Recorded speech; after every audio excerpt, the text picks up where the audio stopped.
Back for part 2 of the murder of a marine biologist. Just like last time, I have the physical documents with me just in case I need to take a look, but I've already copied them over to the computer. Before I jump right into part 2, I'll give a little recap of part 1. There were 2 main objectives. One was to prove his brother was innocent by confirming his alibi, and the second one was to find the identity of Neptune, who was a part of Ben's alibi. Ben, of course, being our victim's brother. We decoded a password which allowed us into this GPS site where we were able to track his whereabouts and especially where he was during the time of the murder. He said he met up with Neptune at a cafe and it seemed like it checked out. So the next part was to figure out who is Neptune. From one of Ben's letters, he described a sweatshirt with the logo. We were able to connect it to the aquarium. She also gave Ben some clues about her name. She said it's mightier than the sword, that of course being a pen, and that her real name is something close to Neptune. And then in one of the news articles, it mentions an aquarist at the Brisbane Aquarium, and that of course is Ute Pen. Don't know if I'm saying that right. It's U-T-E and then Pen. And that was it for part 1, so let's go on to part 2. So part 2 also came in a separate envelope with all the materials inside of it. I've already checked all the contents and it looks good. The objective will be in the internal memo, so we'll read that first. There's a hints page and then a place to put our answer. So I'm just going to go in the order they have here, starting with that internal memo. All right, to Detective Inspector P.L. Ayers, thank you for your work in identifying Ute Neptune Pen and proving Ben Earhart's innocence. The charges against him have since been dropped and he has now been released. However, the case into Trudy Earhart's murder is still ongoing, and as Detective Wolf is still off sick, we need you to continue with the case before it gets cold. I'm giving you the responsibility of working out who really killed Trudy Earhart. The department has been working hard obtaining more evidence. This case file has been updated with new evidence that has come to light. All suspects must be ruled out with irrefutable evidence before making any accusations. Okay, so now it looks like they're going to officially give us a suspect list. Before we were kind of just piecing it together from the materials. While we have ruled out Ben, it seems there are still many possible suspects with a motive to murder Trudy. Former student Beatrix LeBlanc, real estate tycoon Thomas Drucker of Chancery and Drucker, Penelope Mudds, proprietor of an alternative health clinic, Earhart's former partner, John Linsberg, I don't think we've seen this person before, and criminals Pauline Flint and Veronica Johnson. We did see them. They may be the John and Paul that Ute Pen mentioned in her interview. I don't remember that. Oh, for which we have supplied the transcript. Okay. But we've yet to confirm that. It might just as easily be that they're not, in which case John and Paul are another pair of suspects to add to the list. That's a lot of suspects. Usually it's just like 5. Time is of the essence, so get cracking. P.S. If you aren't already aware, David Herman, another marine biologist at the University of Brisbane, died recently. Yes, we are aware. A missing persons investigation was launched after Miss Earhart reported Mr. Herman missing, and his body was found washed up on a beach several miles south a few days later. The coroner found reason to believe he had been stung by a venomous fish while swimming. As such, his death was ruled an accident and the case was closed. I raise this because, while we never came across anything at the time that made us think Mr. Herman's death was suspicious, it does strike me as noteworthy that 2 colleagues from the same department at the same university died within a few weeks of one another. Because of this, I am including any relevant information about the death of David Herman in the file. So in part 1, we kind of pieced together what we think happened. At least we don't know who did it, but somebody kidnapped him and stung him with the venom, and that was in the picture provided by Neptune. All right, let's move on to the next document. We have a note found in Trudy Earhart's desk drawer. It looks like I'm gonna have to decode this somehow. The top part seems like it's just backwards. Well, although I don't know what this letter is, unless it's just a J. Oh no, the letters aren't backwards. Okay, maybe it's just code. This part 2, hoping it's the same as this top part. My initial thoughts is that it's just a Caesar code or Caesar cipher where you shift letters. Do I start just trying it? Maybe I can try it.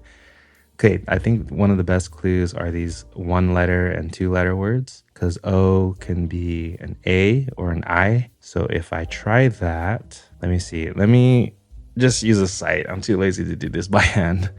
I think I want to try with I first, where O equals I. So first I'll type everything over here. I can kind of cheat here. I can just keep trying until it makes words. Okay, if I is O, That's 1, 2, 3, 4, 5, 6. So it's a 6? No, okay. Or O equaling I, is that different? 1, 2, 3, 4, 5, 20. I have to do 20. Yeah, okay, so that one has the O as an I, but the rest doesn't make sense. So maybe an O equals A. Okay, that is if O is equal to A, and that does not make a word. So what other one-letter words are there? It's only A and I, right? Maybe they'll give us a clue within the documents, so I'm just going to keep moving on for now. So next is the coroner's report for David Herman. Last time we had it for Trudy. There's light bruising and puncture wound on the sole of the left foot, and that is exactly what we saw in the photo. I'll show you guys the photo in a bit. Let's just finish reading this.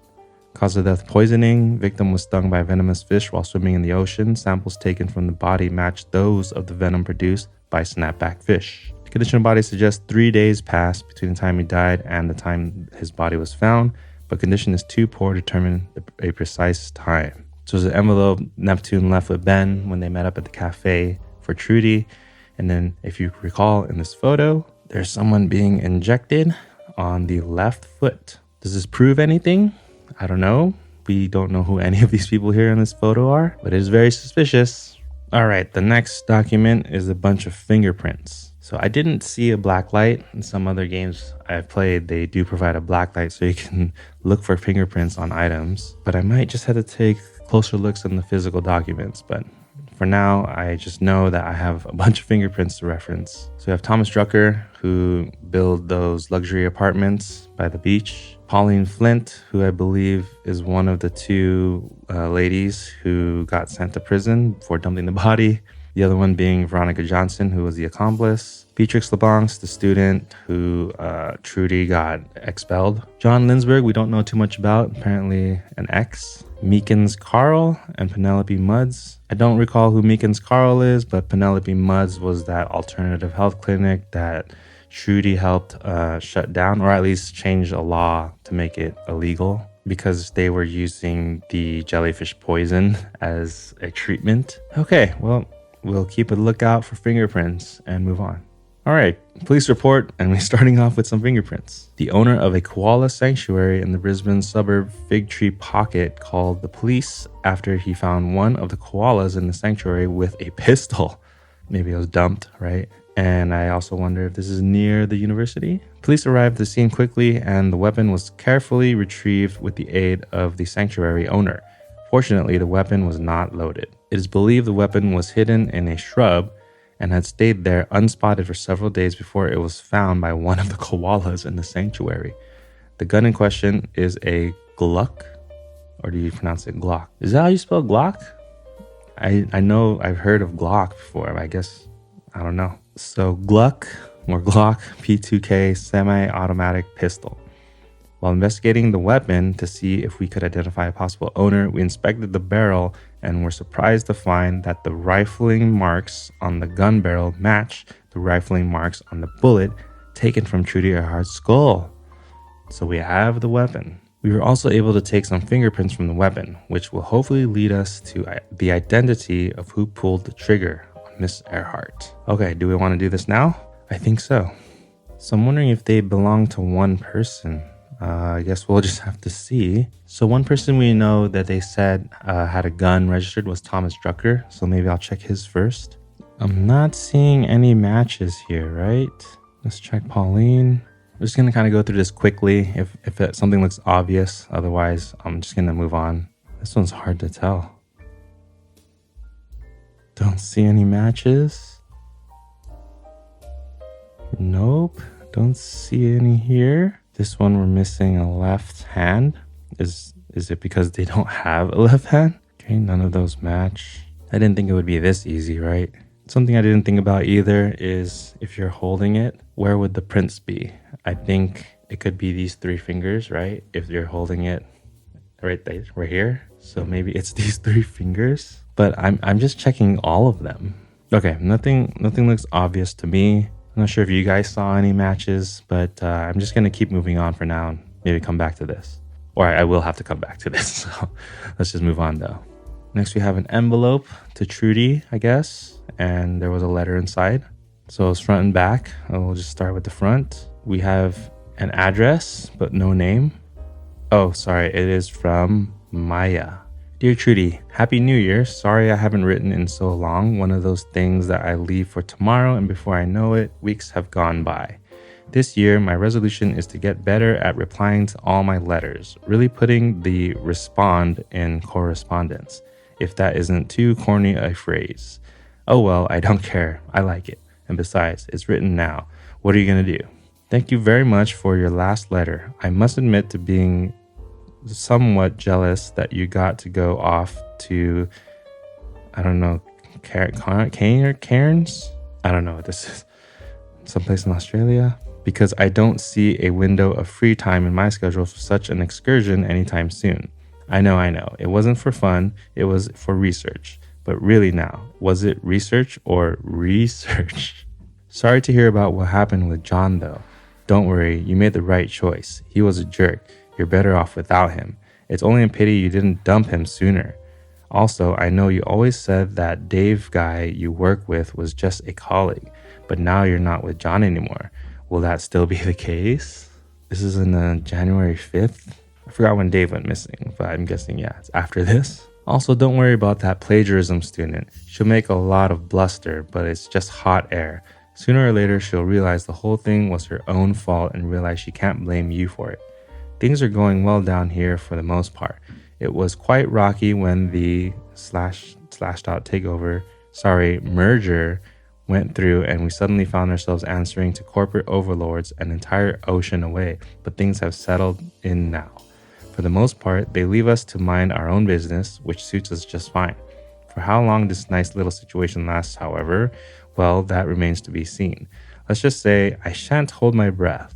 Maybe I should get out while everything's peachy before waiting for everything to fall apart. But you know me, I'm not the most organized of people. Anyway, I hope this letter has found you well. Yes, I know I'm supposed to begin with this line, but I forgot, and I'm not writing this letter all over again. All the best for the new year. Hope all the new students you get treat you well, and vice versa. With regards, so warm they could instantly reduce wood to charcoal. Maya. P.S. Please send my love to Ben. Okay. I didn't really get anything, at least at first. I don't really see anything.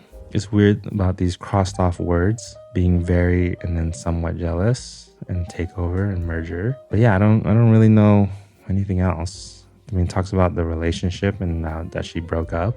Okay. I don't even know what to take a note about. Maybe just the breakup. I don't know what else. Yeah, so let's just keep going. Next, we have our missing persons report for Dave. Last seen leaving his office around 1700 on the 14th of March. 1700 being 5 p.m. Failed to turn up to work at the university on Friday the 15th, where he usually arrived at 8 a.m. Phone calls received no answers, and he couldn't be found at his home where he lived alone. His colleague Trudy reported his disappearance in person and was told to wait until he had been missing for 24 hours. Herman did not reappear in said time. Then we have Gertrude or Trudy's address, and that's about it. So we do have David's address. That is some new information we got from this, and I really don't know what else. So we'll just keep going. Next is an article from a website, News Sauce. Jellyfish clinic to reopen in Darwin. This is on the 26th of April, and I think it's on the 19th. Let me double check this. Yeah, so Trudy was killed on April 19th. So this is not long after, it's only 7 days after. A woman who ran a controversial clinic in Brisbane that offered cures based around jellyfish stings is looking to open a new clinic in Darwin offering similar treatments. Penelope Mudds, whose clinic was forced to close after her treatments became illegal after a change in legislation, is now trying her luck in the Northern Territory, where the laws still allow for her jellyfish remedies. All I want to do is run my business in peace, Mudds said. I don't want to be part of the media circus. I don't want the experts running after me here too. Miss Mudds made the decision to pack up and leave for a new city soon after her clinic was forced to close at the end of business hours on the 12th. I just spent the weekend sitting in my kitchen thinking what I was going to do. In the end, I decided to see if I could try to keep doing the thing I enjoy doing. I spent the week getting everything in order, and on the dot precisely a week after my clinic was closed, Petey and I were on the road. Heck of a long drive, but it really made it feel like it was an adventure, like a new beginning. When asked who Petey was, she said, "My car." The name comes from the letters on the license plate. All right, definitely taking a note of that. That being said, it was hard to leave the city that I've called my home ever since I was born. But having been railroaded from Brisbane by these people, I aim to put down new roots and make a fresh start here. Hopefully the people of Darwin are more accommodating of an honest businesswoman trying to make an honest dollar, because that's all I am. It's still early days. Comma? Something is like, is this missing something? When asked about the medical validity of her jellyfish cures, she told our reporter, "Cures like these have been used in traditional remedies dating back thousands of years. If it was good enough for our ancestors, it's good enough for us now. Heck, apparently my remedies are dangerous, and yet they're experimenting with using jellyfish venom as a cure for cancer. How many times do I have to say it? It's healthy." We approached several experts on traditional and ancient remedies, and they all said they had never heard of jellyfish venom being used as a remedy, although they did point towards some cultures using cobra venom or bee venom as an ingredient in traditional remedies. It remains to be seen whether or not the government of Darwin will tolerate Miss Mudd's best business practices. We asked for a statement and were told simply that they would look into the matter. Correction: an earlier version of this article incorrectly spelled Miss Mudd's surname as Mudd. Isn't it M-U-D-D? This has been changed to the correct spelling. Oh, Mudds with an S, I see. Why is that here? That's interesting. Okay, well, I got this note about her car. Don't know what else. Let's move on. We have another police report and another fingerprint. Following up on our report on this case from the 18th of April, forensics have found a fingerprint on the bullet keychain sent to Trudy. Here is the fingerprint. Signed, Eleanor Brown. So we'll just put this over here for now, look it up later, and keep moving on the documents. Next, we have another police report, and with some photos on the back of it. We've been running undercover investigations into the gangs operating the illegal trade of snapback fish. Due to their venom, which is deadly but also used as a recreational psychedelic drug, the trade of snapback is very highly regulated. Of course, these qualities also make them very valuable on the black market. This regulation came about recently after campaigning led by marine biologist Dr. Dave Herman. He was worried that gangs overfishing the snapbacks were resulting in a diminishment of the population, putting the species at risk and potentially damaging the ecosystem. Tragically, Herman recently lost his life to a snapback sting. Our investigation has brought up the name Carl Meekins as the head of this gang. Okay, so that's who Carl is. And we're in the process of building up a case to file a warrant for his arrest. Intel says that those working under him call him John, with his right-hand man being Paul. Okay, so I guess we still have to read this interview, right? The interview that mentions John and Paul. I, along with Officer Derek Payton, have been on several stakeouts to try to find out more about his operation. Actually, let me take a note. We followed him to a bar we believe he uses as a front for his drug smuggling, the Tap Room, and got photos of him entering and leaving the bar. While we were watching the building for Meekins, officers Al Platter and Mike Hobb went into the bar wearing plain clothes. Okay, so we have a bar, the Tap Room. Attached are the photos of Meekins entering and leaving the venue. Other patrons arrived at and left the venue throughout the evening, but our sole focus for this stakeout was Meekins. See also the below statement from Officer Platter. Officer Hobb and I went into the tap room around 6:30. On the surface, it appeared to be an ordinary, if somewhat seedy, pub, serving drinks and offering pool and darts for patrons to play. While this is all legitimate, they possess a license to serve alcohol. Hobb and I suspected the drug smuggling was running out of the back room marked private. Both Hobb and I got the feeling the staff and clientele could tell we weren't regular patrons, so he felt it unwise to snoop around too much. However, the back rooms of the bar marked private, that one would expect to be staffed only, received more attention than in any other bar we've been to. After 30 to 45 minutes, I went to the toilet. Luckily for me, it shared a wall with the back room.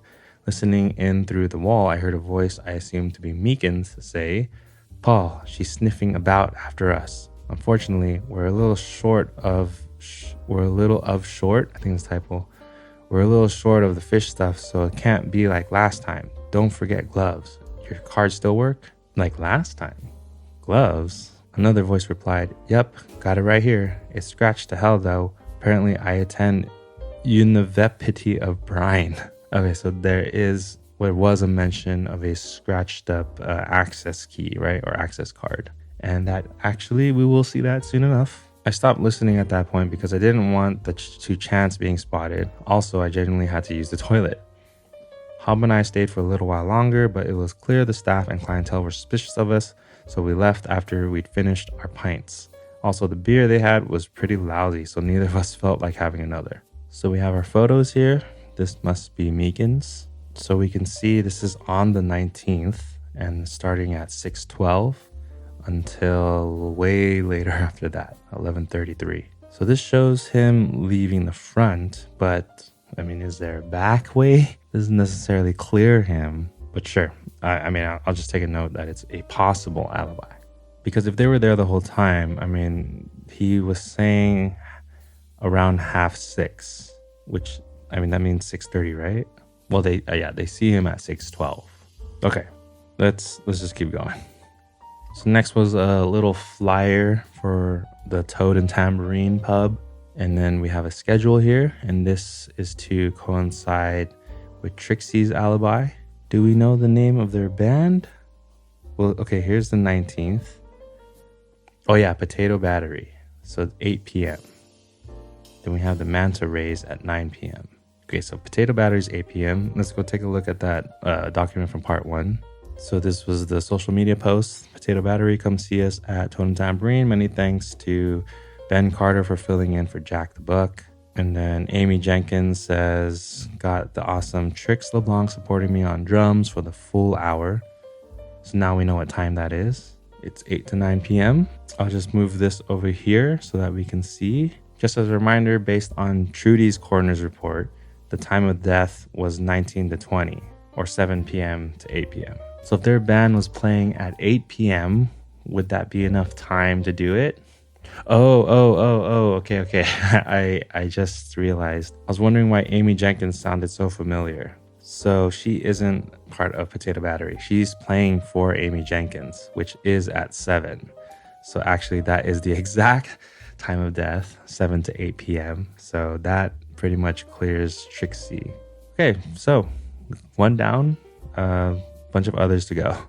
Next, we have a student roll document with a bunch of student numbers and some names here. So we will have to match this with the key card readings that we had from part 1. All we're really interested in is from 7 to 8 p.m. So that leaves us with this list. Now we can check if we have any matches here. So 1865, are you there? Yes, there's a match here. So I'll put a little marker next to their names. Or actually, maybe I'll just draw a line. Got another match right here. Okay, I hope I didn't miss anything, but so far I found these 3 matches. So we got Jay Wolodarski, Jack Zambuchini, and Dirk Muir. We got Dirk. All right, well, let's just move on. Next, we have a note found in Trudy's desk drawer at the university. Dear Trudy, I know the truth. You can't fool me anymore. I know you left me for that Herman guy, just a colleague my arse. How long was this going to be behind my back? Despite your name, there's nothing true about you in the slightest. You strung me along for all those years, making me think there was something to this relationship. Well, I'm not going to forget this. I hope you and Dave are happy together because it's a happiness that will soon come to an end. Happy Valentine's Day, JL. It doesn't sound as threatening. Come to an end, meaning he wants their relationship to come to an end. I mean, it is a good motive, right? He found out if she was cheating on him, or even if she wasn't, if he believed that she was cheating on him, then yeah, a crime of passion. All right, next we have a Toowoomba bypass toll receipt. Oh, this is where the driver's license is going to come to play, right? PD, right? PTY. And let me guess, this is going to be at 1857. So we're guessing this is Penelope's car. I don't know where this bypass is. Maybe we'll be able to see it on a map. but it is at 7. So maybe it could be a certain distance away from the university.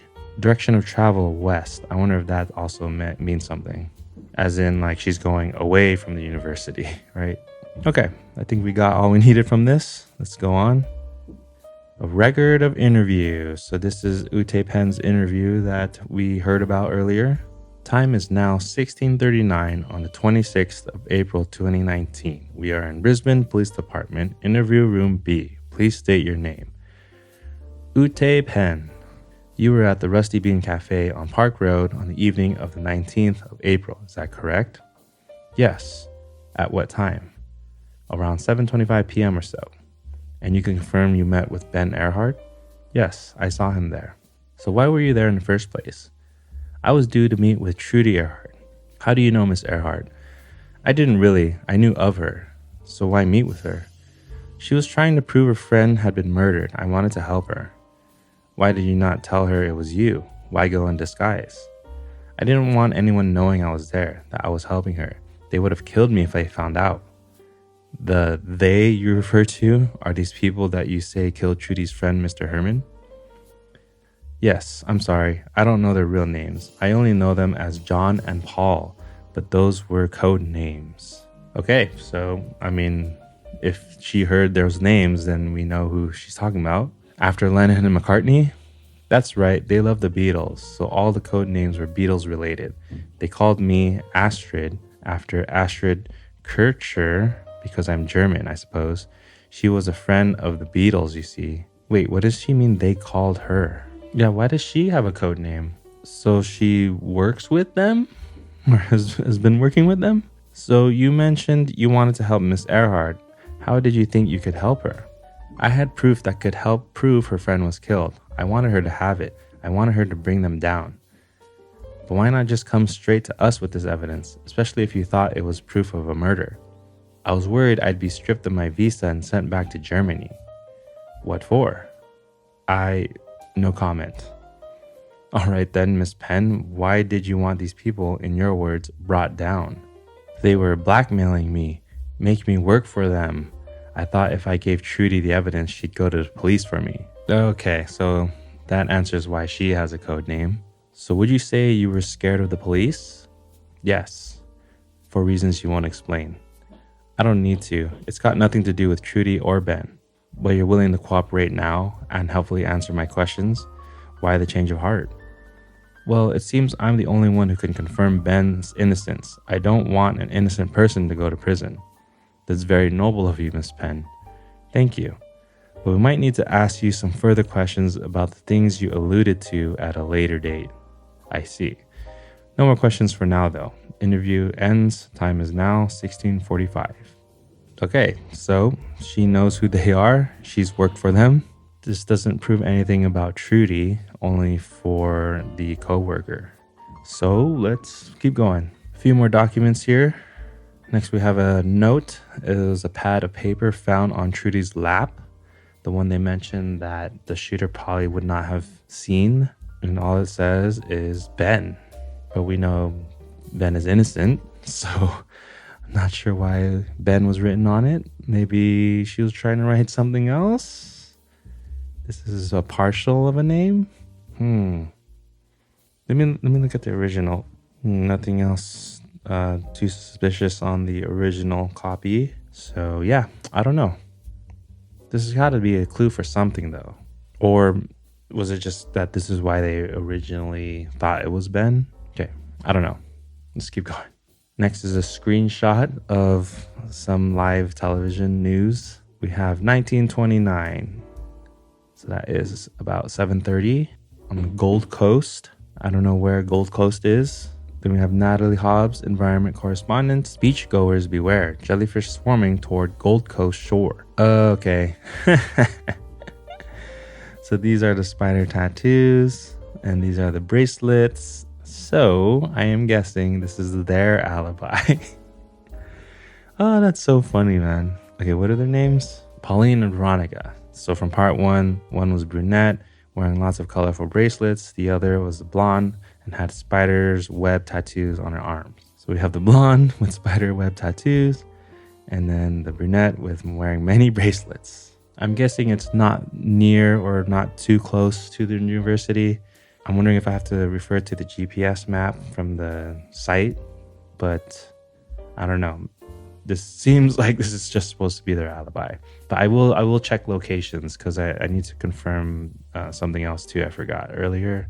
For Trixie, we don't need to confirm the location of where she was playing because it was during the hour. It wouldn't matter where it was. For this, I kind of do want to know where it is. I mean, it's on the beach, right? I'm guessing the university isn't right next to the beach. Memorial to cartoonist E.K. Pegg taking place today.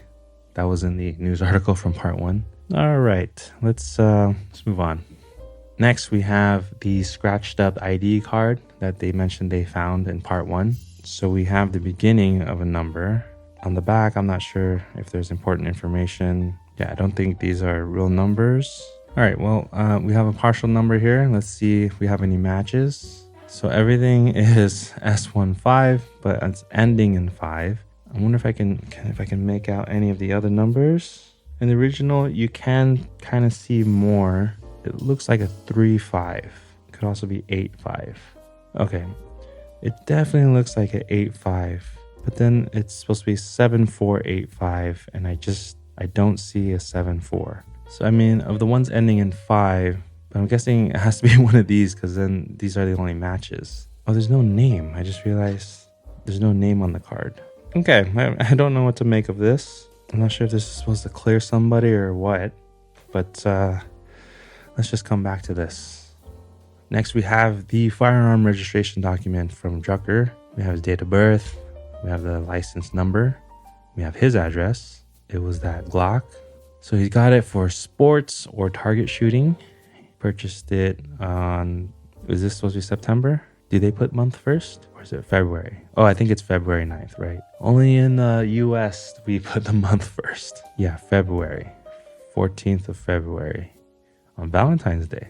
Okay, I don't know what else this says other than he got a gun. Oh, the model. So it is the same model that was found. Doesn't look good for him. Okay, so we have our final document. It's some meeting minutes from a shareholders meeting. This is in Sky Point building. So it's on the 19th and it's at 6:30. How long did this meeting go? Oh, it says on the bottom, meeting was closed at 8:40. So yeah, that pretty much covers the window of 7 to 8. And in attendance, we have Thomas Drucker here. And then the CFO is Carter, right? Well, let's read the details first. Maybe he stepped out for a long bathroom break. So welcome, apologies for absence. Apologies were received from Mr. A. Pugh, shareholder, who was unable to attend the day's meeting. Oh, were received. I think I said were received. So A. Pugh, he's not one of our suspects. The minutes of the previous meeting held on the 18th, we agreed and signed by all present as a true record. I'm just going to skim through this. Okay, Drucker excused himself from the meeting. Here we go. That's what I was looking for. So then they're talking about more stuff, and then it says he returned at this time. All right, doesn't look good for you. You left right during the window. Okay, the rest are just like details about the company. To celebrate the occasion of Mr. Carter's 50th birthday, everyone present joined together in a rendition of Happy Birthday.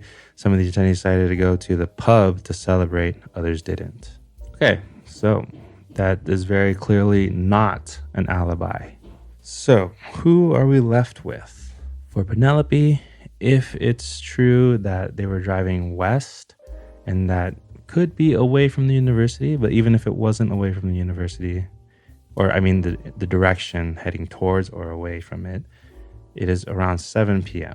So that's why I was thinking, this doesn't really clear her. It just shows that she's at some bypass. So can't clear her yet. For Pauline and Veronica, 7:30 at the beach. I think they can be cleared. I don't know where the university is. The only map we have, actually, let's go to that map. So this is the only map we have. I don't know if there are any landmarks on the site. We can clearly see this is not in a coast. Actually, you know what? Let's look at a map of Australia. Okay, so we have Brisbane and Gold Coast. I shouldn't have to be using Google Maps, but I'm not familiar with Australia. But apparently it's an hour drive from Brisbane to Gold Coast. So they are definitely cleared if they were at Gold Coast at 7:30. I wonder if they used an actual bypass. Let me see. Toowoomba. Oh, okay. Toowoomba is also an hour and 42 minutes away. And they were heading, if it's west, then that is away from Brisbane. I said Toowoomba. It's Toowoomba. Yeah, okay. So I think we can clear Penelope. We can clear Pauline and Veronica. Who does that leave us with? All right, this is what I have so far. We have Beatrix, who was playing from 7 to 8 p.m., so she's pretty much cleared. Then we have Pauline and Veronica, who are on live TV at the Gold Coast at 7:30, which is about an hour plus away. Then we have Penelope with the receipt for the Toowoomba bypass, which is also more than an hour away. And I didn't clock the time, but I think it was, well, it was around this same time. Actually, let me grab it really quick. It was at 6:57 p.m. And it was more like an hour and a half or something away, like really far away. Then we have Drucker, who was in a meeting in his office in Brisbane, but he stepped out between 6:55 and 7:45. So definitely not clear. Then John Linsberg, the ex, who thought Trudy was cheating on him, he wrote a letter to Trudy. I don't know much else about him.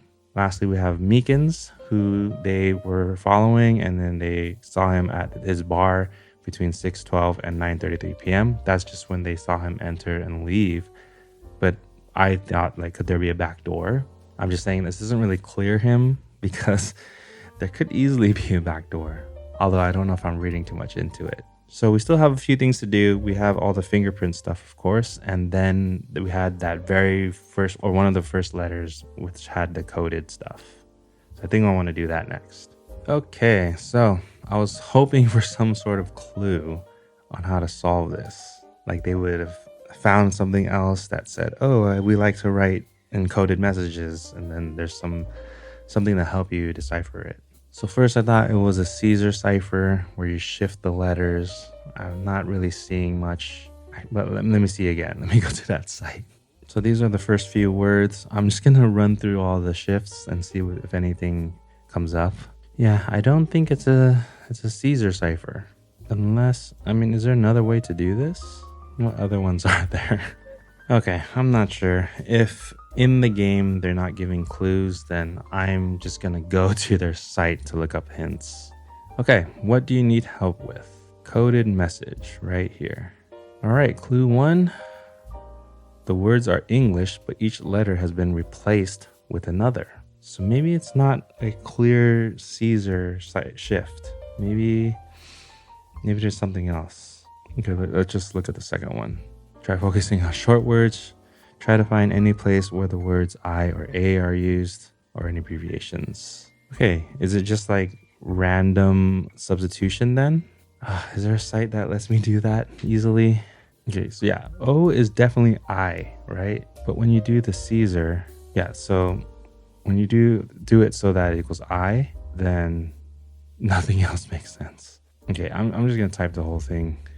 I'm hoping that, whatever code we use for this top part, it's the same code as the bottom. That better be the case. Okay, let me see if I can just do replace.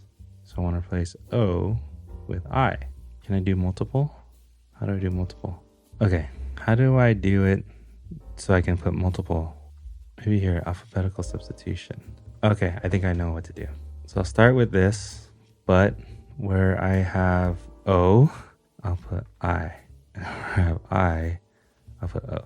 So I saw another letter here, E, and maybe E is A, because that's another single letter one.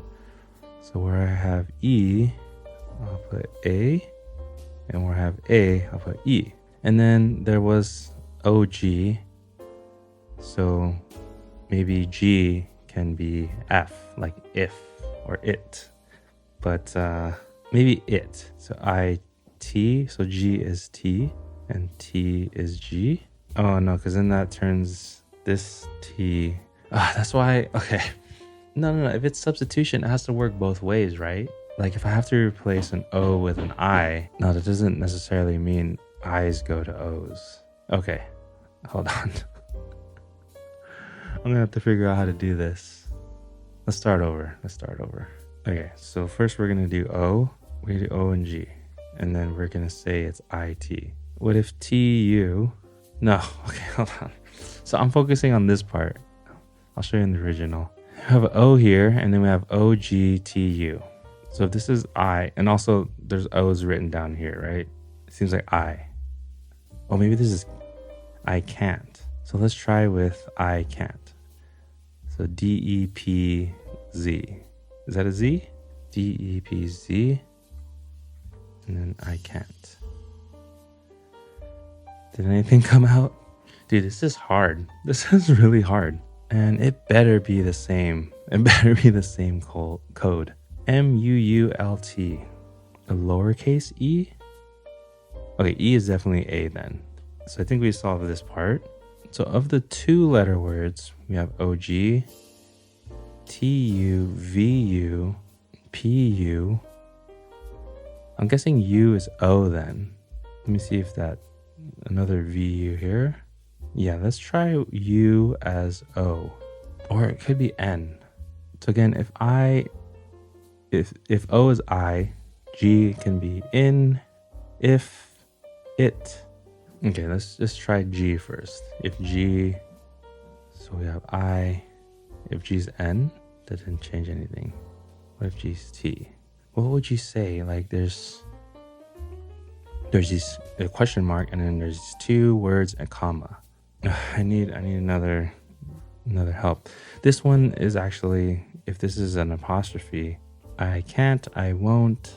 Oh, and then a 2-letter word, or TII. The only word I can think of is TOO. So I is O. Well, that would make sense if O is I is O. I have to write the whole thing, huh? Okay, I'm gonna write everything. Okay, I got the whole thing down, and there's actually another good word here. Well, actually, this is supposed to be O, not I. So it could be I've. So that means I isn't O, but we have WI. So W could be V, and then I is E. So now we have I've. And then Z has to be T, right? So let's try that. And I'm wondering if P is N. And then we already know E is A, because we have DEPZ. So I wonder if D is C. I can't see. Yeah, T must be S. I can't see. And then we have EPZ. Oh, we already think Z is T. E is what? A? And P is N? Uh-oh. Ant? I can't see ant? Okay, that's not right. Well, we have J, we have Jave. So maybe J is H. I know something's wrong. We'll fix it later. Have I. And then there's this one on the bottom too, where it's like, here, I'll show you the original. It's just TU, and then it's like almost like a signature. Oh, PS. PS, right? But I already thought, okay, hold on. I know something's already wrong here, but let's say T is P and U is S. I can't P. Is that right? Okay, hold on. No, because U can't be S, because MUULT, that's not a word. Dude, this is tough. Okay, I'm going to take another clue. Oh, in Ben's note, he refers that ABC equals ECD. Come on. Let's start off with that, I guess. Okay. Now what? We already think O is I, so we can fix that. I think, yeah, if O is I, and then I think we were right about this. So W is V, and then I is E. Oh, but we already have an E. So maybe that's not right. What other word can you make with I apostrophe and then 2 letters? Or is this even right? is this the right code, or they're just saying like, oh, do something like this? Okay, hold on. Each consonant becomes the next one along. Huh? Oh, this is the answer. Oh man, they gave me the answer. Okay, so I mean, they gave me the answer, right? Each vowel is the next, and then each letter is the next consonant. So A would be E, B would be C, C would be D, E would be I, F is G, and Z is B. Okay, that is not right. Nope. Okay, let me read the clue again. Each consonant becomes the next one along, and each vowel becomes the next one along. When Ben said A equals E, he might have been talking about A as a coded letter and E as a translation, or perhaps A is a translation and E is the coded letter. Try applying this rule to one or two of the shorter words to see if you can start to create or identify some words in English. Okay, so maybe it's not like a universal thing, but okay, each consonant becomes the next one along, and each vowel becomes the next one along. I mean, that's what I just did. Let's just try A, E, I, O, U, and then E, I, O, U, A. Well, that means O becomes U. No. Okay, maybe it's the other way around, because O is definitely I. So A, E, I, O, U. O is definitely I, so maybe it is the other way. So it's U, but E becomes A, E, I, O, like that. So E becomes A, I becomes E, yeah. So this looks right. And then now I have this word Z-O-U. So Z must be Y, which is correct. We're going, okay, we went the wrong way. Basically, we have to go backwards. I wonder if I can just do it now like this. So we're gonna go A, B, C, D, F, G, H. So copy that over. So now, if I paste this, but I put Z here and that. Nope, did I do it wrong? E becomes A, so C needs to become B. Oh, there you go. Finally, we did it. Okay, let me copy this. I would have never got that. All right, have I mastered your secret language yet, Trudy? If so, would you like to get a drink after work? Yes or no? Looks okay to me. Did I miss one? Oh, maybe that's not a V. What letter is this then? Or maybe it's a V, not a Z. Let me see. Yeah, it's supposed to be a V. I can't see any mistakes. You get an A plus. Oh, that's a plus. Get an A plus. Dr. Herman. Oh, I see. This is the doctor's writing, and then this is Trudy. You get an A plus, Dr. Herman. I only teach it to those I truly love and trust. So the fact that I've taught it to you is a good sign. So yes, Dave, a fizzy drink sounds very nice. Wow, was that worth it? I mean, kind of already concluded that they're having something's going on. All right. I don't know. But does John even know this is happening? Was John able to decode this? You know, I could barely do it with hints. How would he be able to do it?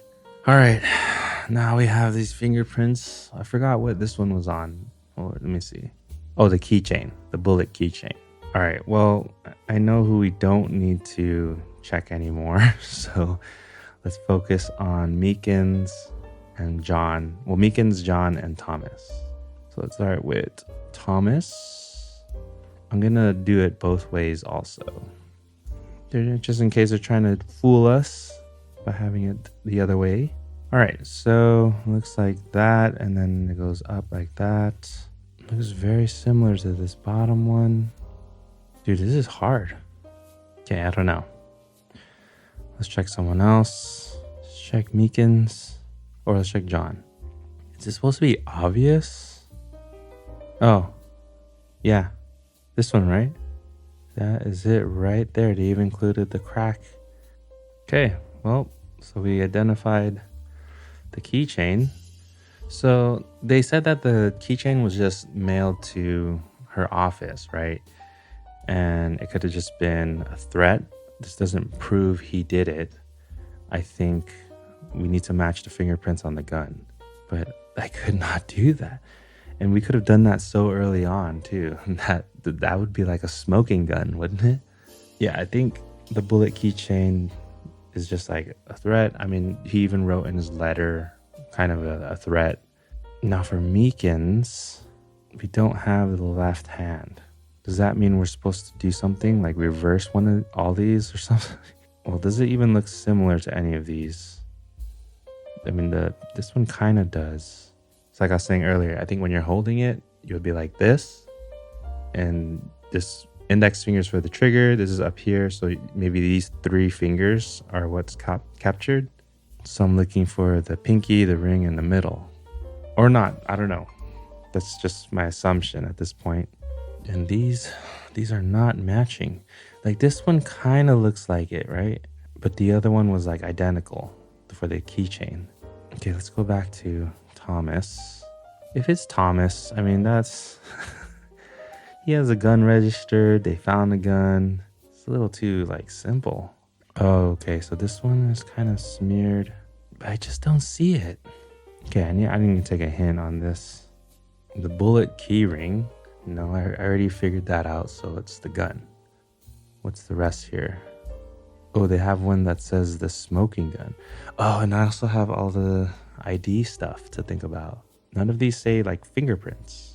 All right, let's see what's here first. Hopefully it's not giving away something I don't want to see. Okay, the gun found in koala enclosure is clearly the gun that killed Trudy. It is the same rifling marks, yes. But the fingerprints on the gun don't appear to match any of the suspects.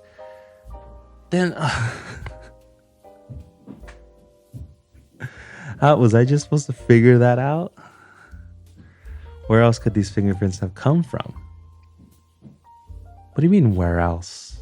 Is it the koala's fingerprints? That'd be so funny. Or have you read about some interesting facts? It is the koalas, isn't it? Is it right here? Did you know koalas have fingerprints?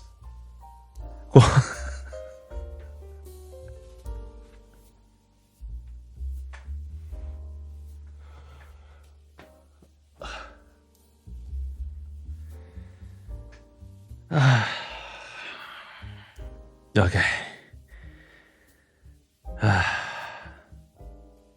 anyone's listening and not watching for some reason, it says in one of the newspaper articles, koalas have fingerprints the same shape and size as humans? I did not know that, apparently. I mean, I figured, like, if you just had fingerprints on a gun and you matched it, that's way too easy. I was saying that would be, like, ridiculous if that was the case. Okay, that's good then. That's good. That's not what we need to use, but then this is a complete red herring, complete waste of my time. It's just not fun, you know? Partial fingerprints, other things, or like fingerprints that match the other stuff. Okay, that makes this look actually worse than I thought now. It's the only fingerprint that we have that matches to someone. But how would he have got the gun? Let me see if it's the exact same model. So it was a P2K semi-automatic pistol. Okay, and right here it just says P2K. I'm guessing that is a match. It's approved the 19th, February 19th. Is he work for them? Let me see. What's his name? It would be like Jay Linsberg. Okay, I don't know. Another thing that's sticking out to me was about the band player who had to be replaced, right? But that's kind of irrelevant too. Jack the Buck. Thanks to Ben Carter. Do we have a Ben Carter? No, we have John Linsberg and Meekins. All right, well, I mean, now that our fingerprint stuff is done, I guess we still have the student IDs. So I'm gonna see if there's any hints for this. I guess it's under scratched ID card. There's another piece of evidence that is linked to the scratched ID card. Is it the list of the student IDs? A scratched card is mentioned in the Stakeout report. In this report, an officer has overheard a conversation between Carl Meekins and Paul. Oh yeah, the helper, whatever. Have you established Meekins' backstory? There is a separate clue labeled Ute Pen's photograph. Go back and complete that hint section before proceeding with more hints on this page. Backstory. Okay, hold on. Let's see. Okay, so it says Paul. She's sniffing about after us, and she could be referring to Ute. I'm not sure if I'm saying that now. Well, now I know it's Russian, right? I don't know how to pronounce that. Short on fish stuff. Don't forget gloves. Your cards still work? Oh, your card. But surely Paul would not be his real name, right? His right-hand man being Paul. Okay, let's just go through the hints then for this. Apparently, we have to look at that first. So it says, look at the photograph hints. All right. Who are these people in the photograph? What do they seem to be doing? Can their actions be linked to another piece of evidence? Wait, who are these people? Oh, the from part 1. Okay. So I think what they're saying is that this person, I see. So this person has this hood or something, and that is the same one. Yeah, okay. So that's the same jacket. So they're saying that's the same guy. And this must be, what's his name? Paul, right? John and Paul. So that must be the two of them. There's no timestamp on this photo, but I mean, this is regarding the other guy. So let me see. Let's continue here. Look at the coroner's report. Okay, so I already pieced all this stuff together. So is there another piece of evidence that would further back this claim? Besides the coroner's report? Ute Pen's photograph of everyone David Herman was killed by people she knew. Yeah, okay. Yeah, she pretty much confirmed it. The police report informs they're staking out a tap room, take photos of a man called Carl Meekins. How can we confirm that is Meekins in Ute's photograph? Notice anything unusual? Oh, so we're supposed to confirm? Is it like this bandana hood or something? Oh. There's no hand. I think that's what they're saying. But it's so dark. There's no way that's it. I was wondering why there's no fingerprints for the left hand. Look closely at the left hand. And then further support because there's no fingerprints. Okay, but what does this have to do with Trudy's case? So now I went through all that. Where was it? 1, 2. Okay, so now we're at 3. Now we know who Meekins is and that he has a right-hand man named Paul. We need to know what Paul is up to. The officer at the stakeout heard Meekins say, Paul, she's sniffing around after us. What does he mean by this? And who is she? I think it's Neptune or Ute. Oh, they're talking about Trudy?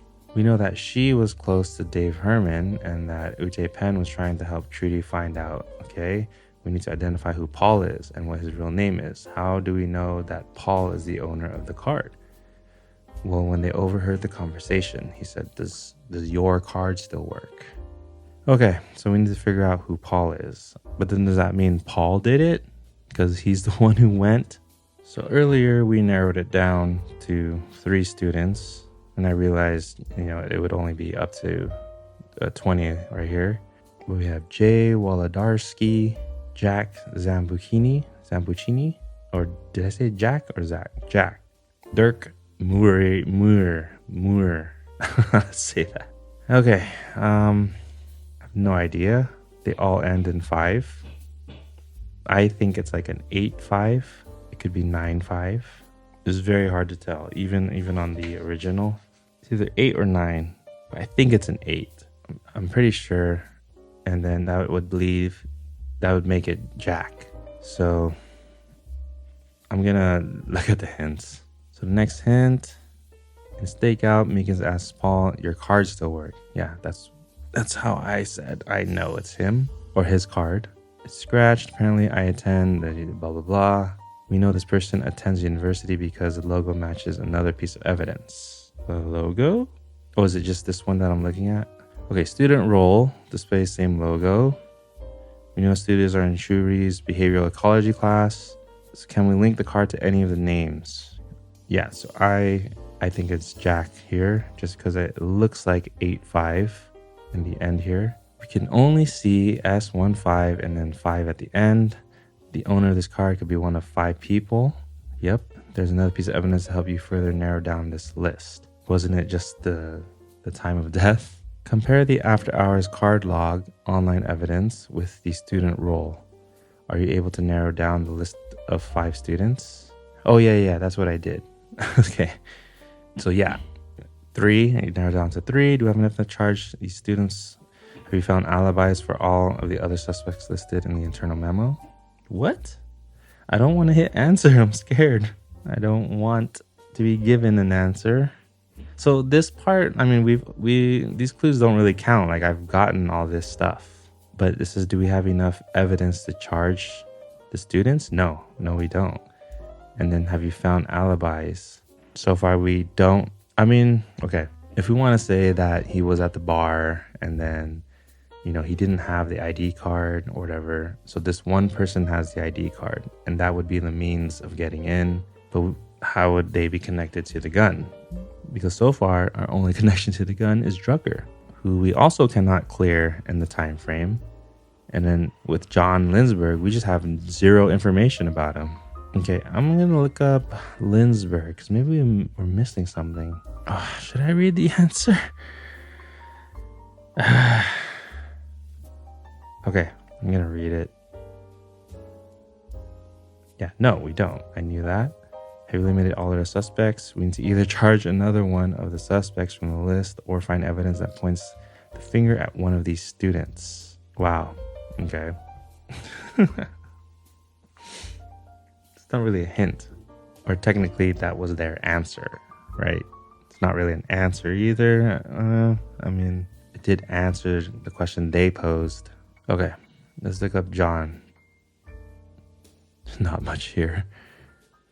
Have you identified who the bullet keyring belongs to? Yes, we matched the fingerprint. It was sent to Trudy by John. Also a letter in Trudy's drawer signed by someone with initials JL. Yep. And a separate letter from Trudy's friend Maya, which hints towards a relationship between John and Trudy. We've got a motive, but we haven't got substantial evidence to place him at the scene. We need to know his whereabouts. Another piece of evidence give us this information. Okay, so that's what I'm missing. Something about his whereabouts. Should I take clue 3 or keep looking? I would love to spend time on this. That's just not my situation. So I'm gonna take the 3rd clue. Read new presenter to start a radio. Oh, okay. It's one of those. Oh, like this little tiny article that you might have passed actually contains something you need. Okay, where's his name? Wait, John Finch. Oh, I see. Evening show featuring comedy duo Lindsberg and Finch. Does it say that's something that the same first name? Because this is John Finch. Okay, so it says, it's been an honor to work with Matt over the years. This is Matt Norfolk, who's retiring.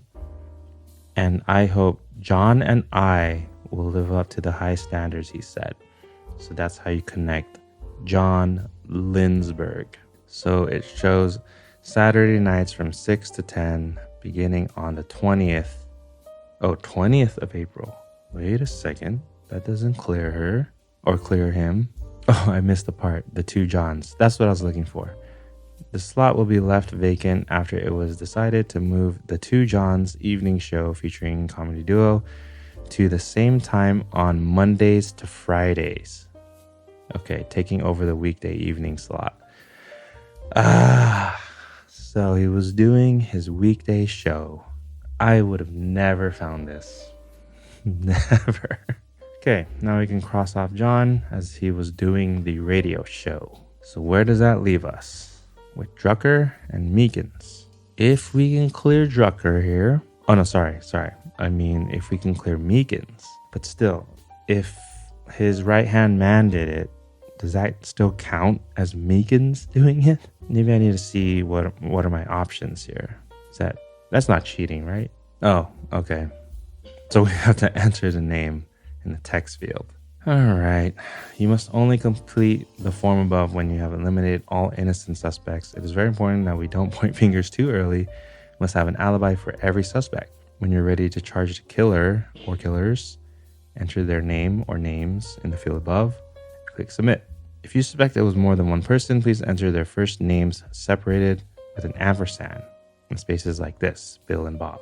I see. Is it John and Paul? But that's not his real name anyways. See, I thought from here it says first name Meekins and surname Carl. But is Carl his first name? Okay, anyways. Where are we left now? I think we have to read Drucker, right? Get some hints. Let's go to Drucker. Okay, 5 clues. So from the chronicler, there's an article. He's building the towers. Okay, and then they have the meeting minutes. He excused himself from the meeting. Corn believes that the murder took place around this time. Can you locate his whereabouts more precisely at this time? Okay, so this is what I'm missing. Where did he go? Oh, is that when he went? No. He got this earlier. Is it in that article? No, this is in January. It wouldn't mention anything here. Okay, I don't know. Let's just keep looking at the hints. You'll need to log into the police webmail and find a piece of evidence that will trace the whereabouts of staff at Chancery and Drucker on the night of the murder. Oh, did I completely skip that? Oh, yeah. I totally forgot about this. Yeah, this was from part 1. But what does this give us? So, okay, he left. Let's see, what time did he leave? He left at 6:55 and he came back 7:45. So we have an exit, let's see, after 1855 would be here.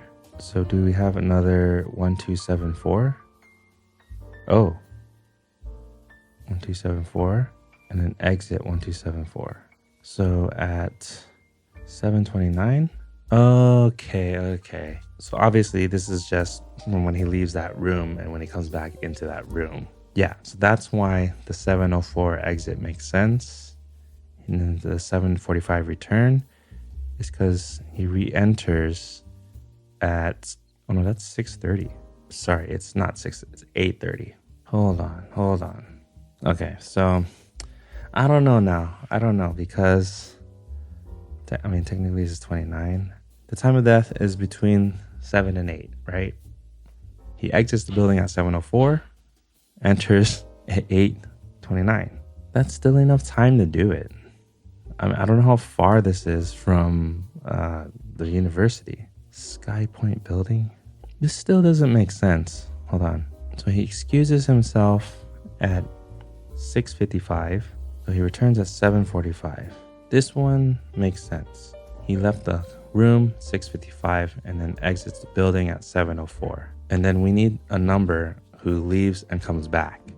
And the only one who does that is this one, 1274. They leave at 7:04 and they come back at 8:29. But how is that possible if they saw him back at 7:45? What am I missing here? And then they leave again at 8:59, which makes sense because that's after the meeting. I am missing something here. Okay, I'm just gonna go back to the clues. Read the email from Paul Lavelle. Zoom will extract certain info for a report that he sent. Those employee numbers aren't very useful unless you can uncover his date of birth. That's right. It said that in the email, right? Okay, well, we know it from the gun registration. So it's 2802-1969. I'm not focusing right now. So now we have his number. So yeah, this didn't make sense. It wasn't him. All right.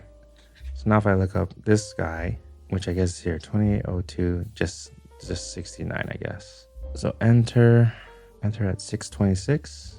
That makes sense. And then exits at 8:55. I see.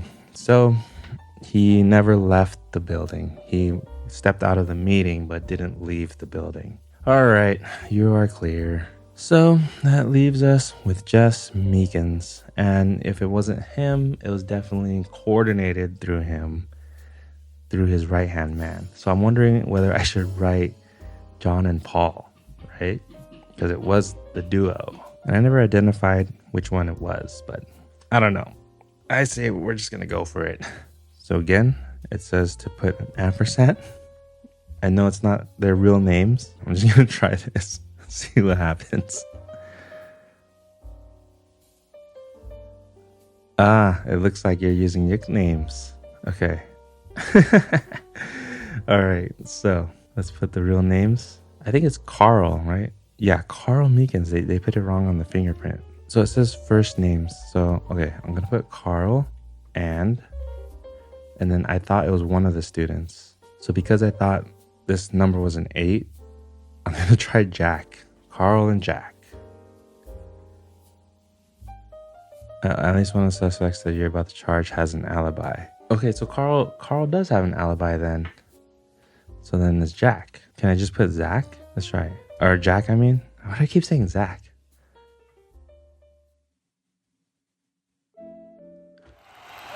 Yes! I wonder if it's because, yeah, like you can slightly see the number before the 5. That's interesting. It wasn't like a main suspect. It was like a right-hand man of a suspect. I want to see how you're supposed to narrow down the students. So maybe that's in one of the last hints. There's only final hints, the smoking gun. So let's see. Okay, Ben mentions the word game ABC equals ECD. Trudy likes to communicate in this. Oh, okay. That's good. Because on that note, here, let me go there. This is one thing that we didn't use, and that was this. It's the last thing that she wrote. It just happened to be Ben, but I guess this is a code. If you just write Ben, it turns into ZAM. Ah, so she wasn't finished writing Zambuccini. So let's see. Yeah, Jack Zambuccini. All right. That was a pretty cool last thing that I guess I didn't even think of doing. Lots of stuff in this game I didn't really think of doing and forgot. But yeah, that was it. That was the case of the murder of a marine biologist. I hope you guys still enjoyed it. Wasn't my best work, but I still enjoyed myself. If you enjoyed solving mysteries with me, don't forget to give this video a like. Go check out the channel and subscribe if you haven't already done so. There's a QR code right here if you want to help support the channel by buying me a coffee. There's also a link in the description down below. If you want to recommend any games for me to play, go ahead and leave a comment down below and hope to see you in the next one.